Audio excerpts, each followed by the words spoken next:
Thank you, Mr. President. Colleagues, I rise today in opposition of this bill, which we should rename Cut Taxes for the Wealthy and Rise Costs for Everyone Else Act, because that's what this bill is. And Georgia families deserve the truth to be spoken as plainly as possible about this bill, that this is a middle-class tax hike. I'm gonna say this without any spin, there's no slogans, and you're gonna hear some that are trying to sell this tax scam bill on you, that this is a middle-class tax hike. And for more than 2 decades, the majority, Senate Republicans, are finally admitting what Georgians have been living with every single day: an affordability crisis that has developed on their watch. But instead of delivering a real solution and real relief, this scam bill creates a massive hole in our state budget. It's gonna be a hole so deep that it will swallow the services that families, everyday families, rely on. And they're gonna raise costs in a way that families are going to continue to struggle. And it's gonna take a bit of time for it to play out, but this is what will be the consequences of this income tax bill if it passes. And the bill tells us exactly how that hole is going to be created. If you look at lines 38 through 40, it locks in a 4.99% income tax rate with no guardrails. So what does that mean?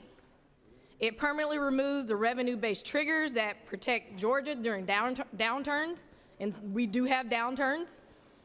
It forces the tax cut even if the economy weakens or our revenues fall in the state. It guarantees a budget shortfall that the state cannot pause or reverse. It's going to eliminate the financial safeguards that once ensured tax cuts only happen when Georgia can afford to have them. And let's be clear, if this plan could withstand public scrutiny, it would not have been rushed through committee without real debate, without a fiscal note, or any bipartisan input. Not once has someone on my side of the aisle where they consulted truly about this bill. And we could have had time to craft a bill if we had some bipartisan debate and some bipartisan discussion to really craft a bill that actually responds to affordability. And when you move this fast, what y'all should be asking yourself, why is it moving so fast? Why was this bill rushed through? What don't you want the public to see? We're told not to worry that, the eliminating the tax credit will magically pay for a $9 billion hole that will be the result of this income tax bill. And imagine, I'm gonna give you imagine just going to what you've been told now. Imagine you're going to the store and a salesman tells you, you don't need to see the price of those goods, but trust me, it's gonna save you money. And then you get to the register and find out you can't afford that item. And understand another critical point about this bill, that when you remove money, because over half of our state income tax revenue collected from taxpayers pays for many of our state services that we need. There was some talk about eliminating some credits that might be less consequential, but some of those credits are actually very important and we need them. So when you remove money collected from taxes that pay for essential services that Georgia families need, that revenue disappears. But the costs accumulated don't vanish. The cost is still there. Things we have to pay for and buy are still there. It just shifts. It doesn't vanish. It just shifts. And it's always the middle class and working families and seniors on fixed incomes who are asked to carry the burden through higher costs, reduced services, or even both.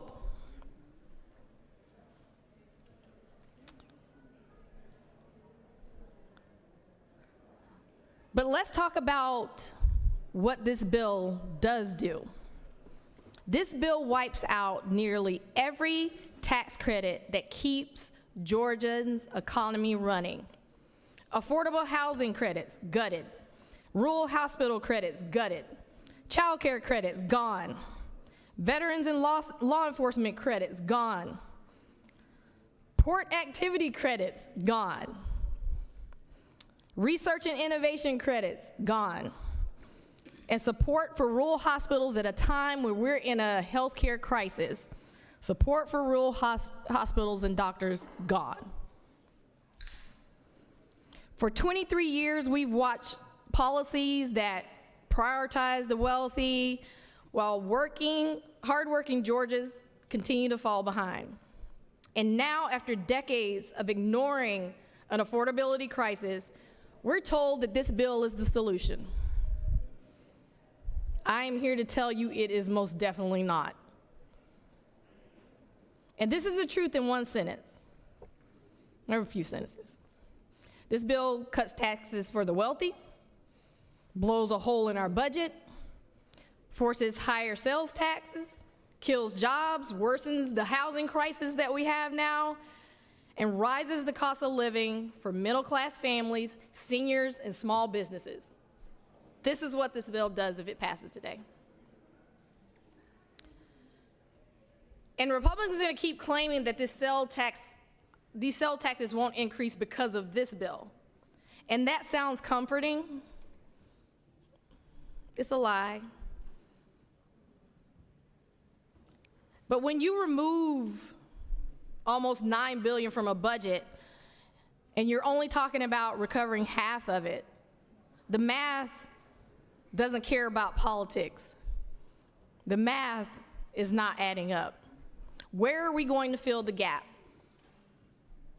Still can't get a clear answer on where we're filling the gap to pay for essential services that we need here in Georgia. And in every state that has tried to pass this income tax or eliminate the income tax, they have had higher sales taxes on groceries. They've tried to fill a gap through higher sales tax on groceries. So other states have tried to eliminate that, so they had to raise taxes somewhere else. It was higher sales tax on groceries at a time where groceries are extremely expensive. We're feeling the pinch. There was a higher taxes on school supplies. So now we're going to burden our families, just trying to send their kids to school.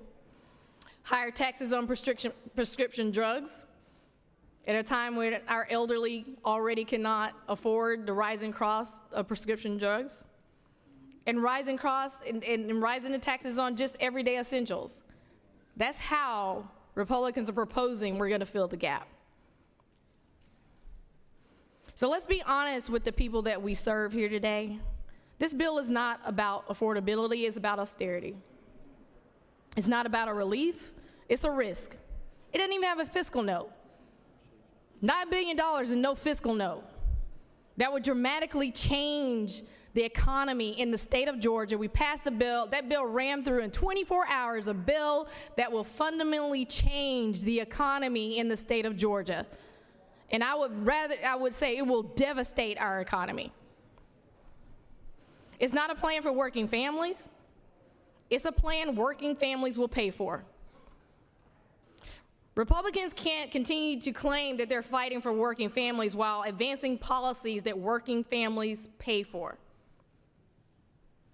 I'm asking you all to vote no on this bill.